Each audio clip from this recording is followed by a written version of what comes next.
പ്രിയമുള്ള സുഹൃത്തുക്കളെ, എല്ലാവർക്കും നമസ്കാരം. പുതിയൊരു വീഡിയോയിലേക്ക് സ്വാഗതം. നമ്മുടെ സംസ്ഥാനത്ത് നീല റേഷൻ കാർഡ്, അതായത് സബ്സിഡി ലഭിക്കുന്ന നീല റേഷൻ കാർഡ് ഉള്ള എല്ലാ ആളുകളും ഈ ഒരു വീഡിയോ പൂർണ്ണമായും കാണണം. നീല റേഷൻ കാർഡ് ഉള്ളവർക്ക് ബാധകമായിട്ടുള്ള വളരെ പ്രധാനപ്പെട്ട ചില അറിയിപ്പുകളാണ് ഇപ്പോൾ നമുക്ക് ലഭിക്കുന്നത്. അതുകൊണ്ട് എല്ലാവരും വീഡിയോ പൂർണ്ണമായും കാണുക. വീഡിയോ പരമാവധി മറ്റുള്ള ആളുകളിലേക്ക് ഒന്ന് ഷെയർ ചെയ്തെത്തിക്കുക. ചാനൽ ആദ്യമായിട്ട് കാണുന്നവർ തീർച്ചയായിട്ടും നമ്മുടെ ചാനൽ ഒന്ന് സബ്സ്ക്രൈബ് ചെയ്യുക. ഫേസ്ബുക്ക് വഴിയാണ് ഈ ഒരു വീഡിയോ നിങ്ങൾ കാണുന്നത് എന്നുണ്ടെങ്കിൽ നമ്മുടെ ഫേസ്ബുക്ക് പേജ് കൂടി ഒന്ന് ഫോളോ ചെയ്ത് വെക്കുക. നമുക്ക് നോക്കാം. നമ്മുടെ സംസ്ഥാനത്ത് പ്രധാനമായിട്ടും 4 തരം കാർഡുകളാണ്: മഞ്ഞ, പിങ്ക്, നീല, വെള്ള. പിന്നെ NPI സ്ഥാപനങ്ങൾക്കുള്ള കാർഡ്. ഇത് NPI സ്ഥാപനങ്ങൾക്കുള്ള കാർഡ് ഒഴിവാക്കിയാൽ തന്നെ സബ്സിഡി ആയിട്ടുള്ള സാധനങ്ങൾ പ്രധാനമായിട്ടും ലഭിക്കുന്നത് 3 ഇനം കാർഡുകാർക്കാണ്. അത് മഞ്ഞ, പിങ്ക്, അതിനുശേഷം സബ്സിഡി കാർഡായിട്ടുള്ള നമ്മുടെ നീല കാർഡും.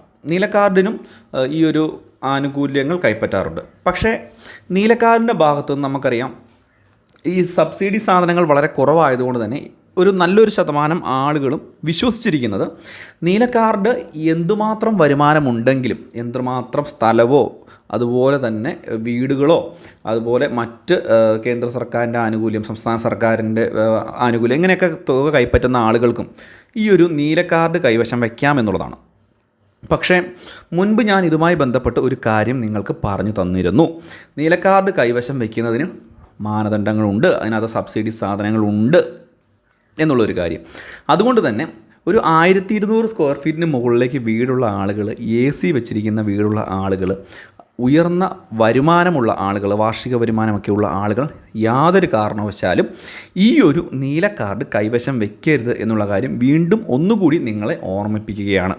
ഇതിൻ്റെ ഇപ്പോഴത്തെ ഒരു സാഹചര്യം എന്ന് പറയുന്നത്, കർശനമായിട്ടുള്ള ഭൗതിക സാഹചര്യ പരിശോധനയിൽ നിങ്ങൾ പിടിക്കപ്പെടുകയാണ് എന്നുണ്ടെങ്കിൽ കർശനമായിട്ടുള്ള നടപടികൾ നിങ്ങൾ നേരിടേണ്ടി വരും. പ്രത്യേകിച്ച് നിങ്ങളുടെ പേര് വിവരങ്ങൾ വരെ തദ്ദേശ സ്ഥാപനങ്ങളിൽ ഒരു പക്ഷേ നമുക്ക് നോട്ടീസായിട്ട് വിതരണം ചെയ്യുന്ന, അല്ലെങ്കിൽ നോട്ടീസായിട്ട് പ്രസിദ്ധീകരിക്കുന്ന സാഹചര്യം വരെ ഉണ്ടാകാൻ സാധ്യതയുണ്ട്. അതുകൊണ്ട് തന്നെ നിങ്ങൾക്ക് ഉയർന്ന വരുമാനവും 1200 സ്ക്വയർ ഫീറ്റിന് മുകളിൽ വലിപ്പമുള്ള വീടുകളും AC വെച്ചിട്ടുള്ള വീടുകളും ഭൗതിക സാഹചര്യം ഉയർന്നതാണ് എങ്കിൽ തീർച്ചയായിട്ടും നിങ്ങൾ വെള്ള കാർഡിലേക്ക് ഉടനെ തന്നെ മാറുവാൻ തദ്ദേശ നമ്മുടെ താലൂക്ക് സപ്ലൈ ഓഫീസിൽ അപേക്ഷ കൊടുക്കണം. അങ്ങനെ കൊടുത്തില്ലെങ്കിൽ നിങ്ങൾക്ക് നടപടികൾ നേരിടേണ്ടി വരും. അതുപോലെ തന്നെയാണ് വെള്ളക്കാർഡിൽ വലിയൊരു ശതമാനം ആളുകൾ ഈ ഒഴിവ് വരുന്നതനുസരിച്ച് മറ്റ് കാർഡ് ലിസ്റ്റിലേക്ക് സാഹചര്യം അല്ലെങ്കിൽ അവരുടെ അവസ്ഥയൊക്കെ നോക്കിക്കൊണ്ട് മറ്റ് മുൻഗണനാ ലിസ്റ്റിലേക്ക് മാറ്റിക്കൊണ്ടിരിക്കുകയാണ് ഇപ്പോൾ. അങ്ങനെ വരുമ്പോൾ വെള്ളക്കാർഡ് ഉടമകൾക്ക് ഒടുവിലൊരു ആശ്വാസ വാർത്ത തന്നെയാണ് ഇപ്പോൾ വരുന്നത്. വളരെ പെട്ടെന്ന് ഇതിൻ്റെ നടപടി പൂർത്തീകരിക്കാനുള്ള ഒരു സാഹചര്യമുണ്ട് എന്നുള്ള റിപ്പോർട്ടുകളാണ് വരുന്നത്.